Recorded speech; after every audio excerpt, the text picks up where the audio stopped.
வணக்கம் அன்பர்களே, இன்றைய பதிவு அஸ்ட்ரோசைன் சேனல் வாயிலாக செப்டம்பர் மாத ராசி பலன்கள்.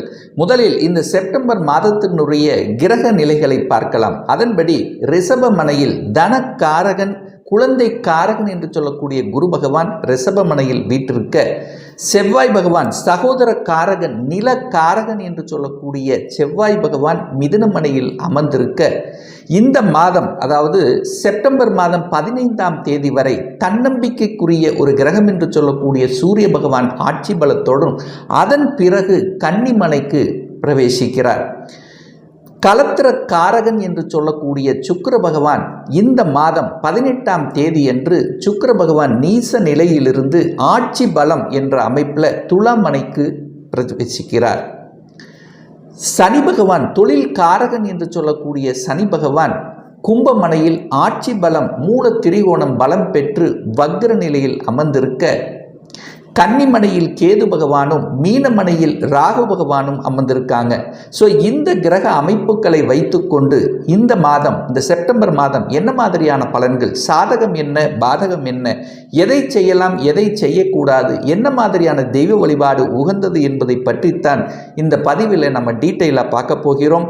அதற்கு முன்னால் நம்முடைய சேனலை நீங்கள் ஃபர்ஸ்ட் டைம் பார்ப்பவர்கள் என்றால் மறக்காம சப்ஸ்கிரைப் பண்ணிக்கிங்க. மகர ராசி அன்பர்களே, இந்த செப்டம்பர் மாதம் என்ன மாதிரியான பலனை தரும் அப்படின்னு பார்க்கும் பொழுது, உங்கள் ராசி அதிபதியாக இருக்கக்கூடிய சனி பகவான் வக்ரம் பெற்று தனம் குடும்பம் வாக்குஸ்தானத்தில் உட்கார்ந்திருக்கார். அப்போது கடந்த 2 வருடங்களாக இருந்து வந்த மனம் சார்ந்த குழப்பங்கள் இப்போ இல்லை. இப்போ தெளிவாகத்தான் இருக்கிறீர்கள். எத்தனையோ அனுபவப்பட்டீங்க.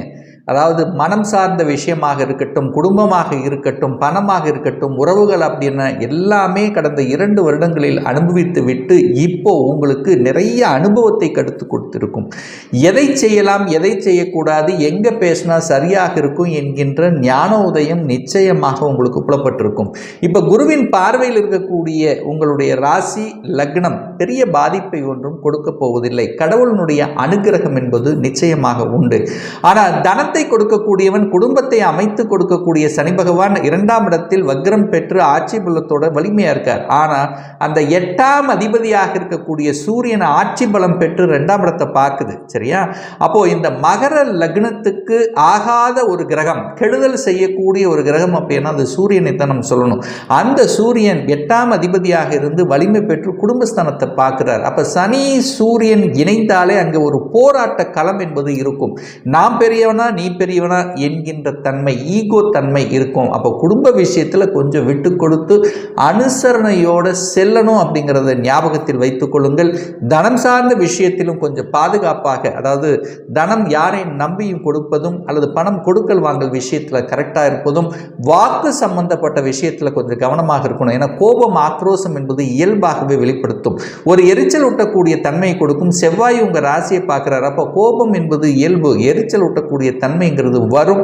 ஸோ அதுக்குள்ளே போகக்கூடாது. உங்களை யாராவது ஏதாவது கோபப்படுத்தி ஆக்ரோஷப்படுத்தி பார்க்கக்கூடிய நிகழ்வும் இருக்கும். நீங்கள் டென்ஷன் ஆகி கோபப்பட்டு எதையும் செய்துவிடக்கூடாதுங்கிறதை ஞாபகத்தில் வைத்துக் கொள்ளுங்கள். 3ஆம் இடத்தில் ராகு உட்கார்ந்திருக்கிறது நல்லதுதான். உபஜயஸ்தானத்தில் ராகு இருப்பது நன்மை ஏற்படுத்தும், பிரம்மாண்டத்தை உருவாக்கும். அந்த 3 என்பது டிராவல், பிரயாணங்கள் ஏற்படுத்தும். பிரயாணங்கள் மூலமாக சில அலைச்சல் திருச்சல் கொடுத்தாலும் அதன் மூலமாக உங்களுக்கு நல்லதொரு, அதாவது லாபம் கொடுக்கக்கூடிய தன்மை, மன மகிழ்ச்சி கொடுக்கக்கூடிய தன்மை இருக்கும். அப்போ டிராவல் இருக்கும், பிரயாணம் அதிகமாக இருக்கும். 4க்குரியவன் தனக்கு 3ஆம் இடத்துல 6ஆம் இடத்துல உட்கார்ந்திருக்கார். அப்போ 4ஆம் இடத்தை சனி பார்க்கிறார். அப்போ என்ன, 4ஆம் இடம் என்பது சுகஸ்தானம். நம்ம சுகம் விஷயத்துல கொஞ்சம் கவனம், தாயினுடைய உடல்நலம் சார்ந்த விஷயத்தில் கொஞ்சம் கவனம், எச்சரிக்கையாக இருக்கணும். 4க்குரியவன் 6ல் உட்கார்ந்திருக்கார், சனி பார்க்கிறார். ஸோ அப்போ என்ன ஆகும், தாயோட சண்டை போடாமல், தாயோட கருத்து வேறுபாடுகள் ஏற்படுத்தாமல், தாய் சார்ந்த விஷயங்கள், தாய் வர்க்கம் சார்ந்த விஷயத்தில் கொஞ்சம் அக்கறையோடு செயல்படுவது நல்லது என்பதை ஞாபகத்தில் வைத்துக் கொள்ளுங்கள். 5ஆம் இடத்தில் குரு இருப்பது ரொம்ப நல்லது. குழந்தை ஸ்தானத்தில் குரு, குழந்தை காரகனான குரு பகவான் இருப்பது அனைத்து விதத்திலும் மேன்மையை நிச்சயமாக ஏற்படுத்தும். குழந்தைகளுக்காக செலவு செய்வீர்கள். குழந்தைகளினுடைய படிப்புக்காக செலவு செய்யக்கூடிய தன்மை, குழந்தைகள் ஆசைப்பட்ட அந்த இதை நிறைவேற்ற நிறைவேற்றக்கூடிய வாய்ப்புகள், சந்தர்ப்பங்கள் இந்த மாதம் உங்களுக்கு சிறப்பாக இருக்குது. குழந்தைகள் நலன், குழந்தைகளை பற்றிய எண்ணங்கள், குழந்தையை பற்றிய சிந்தனைகள் தான் இந்த மாதம் அதிகமாக உங்களுடைய எண்ண ஓட்டத்தில் ஓடிக்கொண்டிருக்கும் அப்படின்னு சொல்லலாம். குழந்தைகளுடைய பிறப்பு, அதாவது குழந்தை பிறப்பு சார்ந்த விஷயத்தில் சில தடைகளை கொடுத்து கொண்டிருந்த உங்களுக்கு இந்த மாதம் நல்லது நடக்கக்கூடியது. குழந்தை விஷயத்தில் உங்களுக்கு ஒரு நல்ல நியூஸ், குட் நியூஸ், சந்தோஷமான செய்திகள் தரக்கூடிய ஒரு நல்ல மாதம். பூர்வ புண்ணியஸ்தானம், பஞ்சமஸ்தானம் என்று சொல்லக்கூடிய 5ஆம் இடத்தில் குரு இருக்கின்ற காரணத்தால் நிறைய விரயங்கள் ஏற்படுத்தி கொண்டிருந்தது, நிறைய செலவுகள் கொடுத்து கொண்டிருந்த அந்த விஷயங்கள் அத்தனையும் உங்களுக்கு மாறப்போகிறது அப்படின்னு நம்ம எடுத்துக்கலாம். அதே சமயத்தில் 6ஆம் அதிபதி 8ஆம் அதிபதியோடு இணைந்து 8ல் உட்கார்ந்துருக்கார். 6, 8 அப்படின்னாலே ஒரு கனெக்ஷன் வந்துட்டாலே அங்கே ஒரு தொந்தரவு இருக்குன்னு அர்த்தம். அப்போ என்ன, 6ஆம் இடம் என்பது என்ன? கடன், நோய், எதிர்ப்பு, பகை, வம்பு, வழக்கு, விபத்து, அசிங்கம், அவமானம். ஸோ இந்த மாதிரியான விஷயத்துக்கு அதாவது அந்த விஷயத்துக்கே போகக்கூடாது அப்படிங்கிறத ஞாபகத்தில் வச்சுங்க. 6, 8 கனெக்டிவிட்டி இருக்குது. சூரியன் வலுப்பெற்றிருக்கு. அரசு காரியங்களில் கரெக்டாக இருக்கணும். அரசு சார்ந்த விஷயத்தில், அதாவது அது கரெக்டான விஷயத்துக்கு போகணும். மறையாக தவறு செய்யக்கூடிய, அரசாங்க விரோதத்துக்கு செயல்படக்கூடிய சில தன்மைகளுக்கு போயிட்டீங்கன்னா அதில் சிக்கலை உருவாக்கும். ஏன்னா வம்பு, வழக்கு அந்த மாதிரி விஷயத்துக்கு போகக்கூடாது. ஏன்னா கோச்சார் ரீதியாகவும் இந்த காலகட்டம் உங்களுக்கு சரியாக இல்லை என்பதை காமிக்கிறது. சனியும் சூரியனும் இருக்குது. தாய் தகப்பன், அதாவது தகப்பன் சார்ந்த விஷயத்திலும் சில கோபதாபங்களை வர வைக்கக்கூடிய தன்மை இருக்கிறது.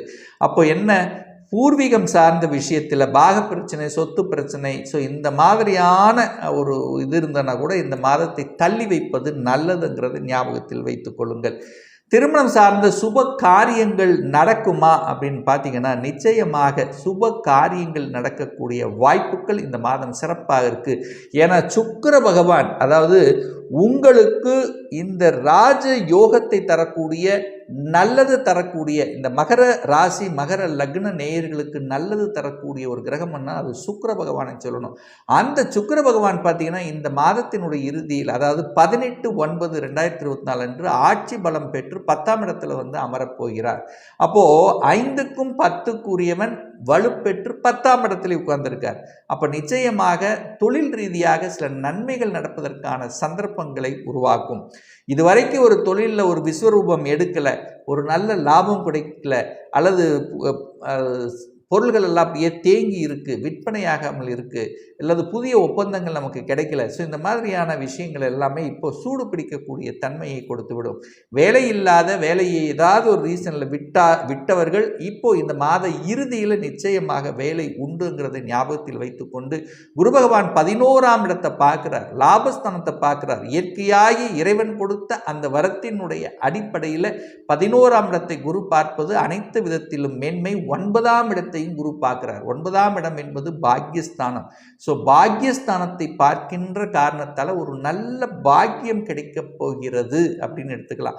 ஏன்னா பாக்கியாதிபதியாக இருக்கக்கூடிய புதன் பகவான் 8ல் மறைந்திருக்கார். ஆனால் இந்த மாதத்தினுடைய பிற்பகுதி, அதாவது 23/9/2024 அன்று பாக்கியத்தை அதிபதியான அந்த புதன் பகவான் ஆட்சி பலம், உச்ச பலம், மூல திரிகோணம் பலம் பெற்று வலிமையாக 9ஆம் இடத்தில் அமர்ந்து கொண்டு அங்கு கேதுவோடு இணைகிறார். அப்போ கேது அப்படிங்கிறது ஞானத்தை தரக்கூடியவன், அந்த பாக்கியத்தை கொடுக்கக்கூடியவன். கேதுவோடு இருக்கும்போது ஞான உணர்வோட, உள்ளுணர்வு சக்தியோட, அந்த கடவுளினுடைய அனுகிரகத்தோடு நீங்கள் செய்யக்கூடிய தன்மையை அது உருவாக்கிவிடும். அப்போ கடவுளுக்காக கோயில் கட்டுவது, கோயில் விசேஷங்களில் கலந்து கொள்வது, கும்பாபிஷேகம் நடத்துவது, தர்ம காரியங்களில் ஈடுபடுவது, ஸோ இந்த மாதிரியான விஷயங்கள் அத்தனையும் உங்களுக்கு நல்லதை கொடுக்கக்கூடிய ஒரு நல்ல ஒரு பீரியடாக உங்களுக்கு அமைகிறது. ஆனால் என்ன, இந்த கோபம், ஆக்ரோஷம், வம்பு, வழக்கு, இந்த மாதிரியான டெம்ட் ஏற்றக்கூடிய சில விஷயங்களுக்கு மட்டும் போகாமல் இருப்பதும், அது குறிப்பாக சொல்லப்போனால் குடும்ப விஷயத்தில் மட்டும் கொஞ்சம் அனுசரித்து போகணும். ஏன்னா சூரியனும் 6ஆம் அதிபதியும் 8ஆம் அதிபதியும் இணைந்து கொண்டு 2ஆம் இடத்தை பார்க்குறார். சனி சூரியன் ரெண்டுமே ஒரு பகை கிரகமாக இருக்கிறதுனால அரசு காரியங்கள், அதாவது அரசாங்கத்துக்கு விரோதமாக செயல்படக்கூடிய விஷயங்களுக்குள்ள போகக்கூடாது. அதை மட்டும் ஞாபகத்தை வச்சுங்க.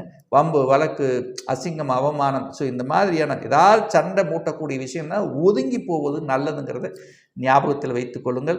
அதுவும் இதனுடைய பிற்பகுதி நல்லா இருக்க போகுது. 5, 9ஆம் அதிபதிகள் நன்றாக இருக்கக்கூடிய காலத்தில் 5, 9, 1 கனெக்ட் ஆகிறதுனால கடவுளினுடைய அனுகிரகம், பெரியோர்களின் ஆசீர்வாதங்கள், குருவார்களினுடைய ஆசீர்வாதங்கள் நிச்சயமாக உங்களுக்கு அமையும். சரி, ஒரு நல்ல தெய்வ வழிபாடு அப்படின்னு எடுத்துக்கொண்டால் 5/9/2024 அன்று செவ்வாய் பகவானுடைய ஜெயந்தி பிறந்த நாள் வருகிறது, வியாழக்கிழமை. ஸோ அன்றைய தினம் யாருக்கெல்லாம் செவ்வாய் திசை, செவ்வாய் புத்தி நடந்து கொண்டிருக்கிறதோ, யாருக்கெல்லாம் சொத்து பிரச்சனை, பாக பிரச்சனை, ஒரு வீடு கட்ட முடியல, ஒரு வண்டி வாகனம் வாங்க முடியல, ஸோ இந்த மாதிரியான தன்மை இருந்து கொண்டிருக்கிறதோ அவர்கள் எல்லாமே அன்றைய தினம் குரு பகவான், அதாவது செவ்வாய் பகவான், முருகப்பெருமானை சென்று வழிபடுவது அனைத்து விதத்திலும் நன்மையை உருவாக்கும்.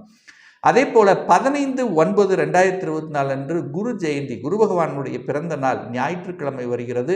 ஸோ அன்றைய தினம் குரு பகவானை சென்று, அதாவது நவகிரகங்கள் இருக்கக்கூடிய குரு பகவான் தட்சிணாமூர்த்தியை சென்று வழிபடும் போது நிச்சயமாக தனம் சார்ந்த விஷயத்தில் இருந்து வந்த பிரச்சனைகள், குழந்தை சார்ந்த விஷயத்தில் இருந்து வந்த அத்தனை விதமான பிரச்சனைகள் நீங்கும் அப்படிங்கிறது தான் அமைப்பு. அன்றைய தினமே பார்த்தீங்கன்னா ஐகிரிவருடைய ஜெயந்தி வருகிறது. யாருக்கெல்லாம் கல்வி தடை, நல்ல படிக்கலை, தன்னுடைய படிப்பு அமையலை, ஸோ அந்த மாதிரி இருக்கிறவங்க அன்றைக்கு ஐகிரிவர் வழிபடுவது உத்தமத்தை ஏற்படுத்தி கொடுக்கும். இப்போ நான் சொன்னது கோச்சார ரீதியாக இந்த செப்டம்பர் மாதத்தினுடைய ஒரு பொதுவான பலன்கள். இந்த ராசி நட்சத்திரத்தில் பார்த்தீங்கன்னா பல கோடிக்கணக்கான பேர் இருப்பீங்க. எல்லாருக்கும் ஒரே மாதிரி பலன்னா நிச்சயமாக இல்லை. ஏன்னா ஒவ்வொருத்தரும் டிஃப்ரெண்ட், ஒவ்வொருடைய ஜாதக அமைப்பிலும் தசாபுத்திகளும் வேறுபடும், அதற்கு தகுந்த மாதிரி பலன்களும் மாறுபடும். இந்த கோச்சார பலனை கண்டினியூஸாக ஒரு 3 மாதங்கள் பாருங்க. சரியாக வரல, அதாவது இந்த பலன் சரியாக பொருந்தி வரலன்னா உங்களுடைய ஜாதகத்தில் 6, 8, 12 அதிபதிகள் தொடர்பு கொண்ட கிரகங்களுடைய தசாபுத்தி நடக்குங்கிறது தான் அமைப்பு. ஒரு துல்லிய பலன் வேணும். அதாவது ஒரு சொந்த தொழில் செய்யணும்னு ஆசைப்படுற, அதுக்கான விதி கொடுப்பினை நம்முடைய ஜாதகத்தில் இருக்கா? அப்படி இருக்கக்கூடிய பட்சத்தில் எப்போ நமக்கு சொந்த தொழில் ஆரம்பிக்கலாம்? திருமணம் தடைப்பட்டு கொண்டே இருக்கிறது, எப்போதான் நமக்கு திருமணம் நடக்கும்? என்ன கோர்ஸ் எடுத்து படித்தால் நமக்கு நல்லது? எப்போ நமக்கு குழந்தை பாக்கியம் கிடைக்கும்? எப்போ நம்ம வீடு கட்டலாம்? இது போன்ற கேள்விகளுக்கு துல்லியமான பதிலை நம்மால் கூற முடியும். ஒரு பர்சனல் கன்சல்டேஷன் எடுத்துக்கணும், அதாவது ஒரு சுய ஜாதகம் பார்க்கணும் என்று விருப்பமுடைய அன்பர்கள் டிஸ்பிளே தெரியக்கூடிய நம்பருக்கு வாட்ஸ்அப் மூலியமாகவோ ஃபோன் கால் மூலியமாகவோ தொடர்பு கொண்டு அப்பாயின்மெண்ட் பெற்றுக்கொண்டு கன்சல்டேஷன் எடுத்துக்கலாம். நிச்சயமாக இந்த பதிவு ஏதாவது ஒரு ரூபத்தில் உங்களுக்கு யூஸ்ஃபுல்லாக இருக்குங்கிறதுல எந்தவித மாற்று கருத்தும் இல்லை. நம்ம சேனலை ஃபர்ஸ்ட் டைம் நீங்கள் பார்ப்பவர்கள் என்றால் மறக்காம சப்ஸ்கிரைப் பண்ணிக்கிங்க. பக்கத்தில் இருக்கின்ற பெல் பட்டன் மற்றும் ஆல் நோட்டிஃபிகேஷனை கிளிக் பண்ணும்போது நான் போடக்கூடிய அடுத்தடுத்த பதிவுகள் உங்களுடைய நோட்டிஃபிகேஷனில் வந்து சேரும். இந்த ராசி நட்சத்திர நேயர்கள் அனைவரும் வாழ்க வளர்க வளம் பெறுக என்று எனது வாழ்த்தினை தெரிவித்துக் கொண்டு விடைபெறுகிறேன். நன்றி, வணக்கம், வாழ்த்துக்கள்.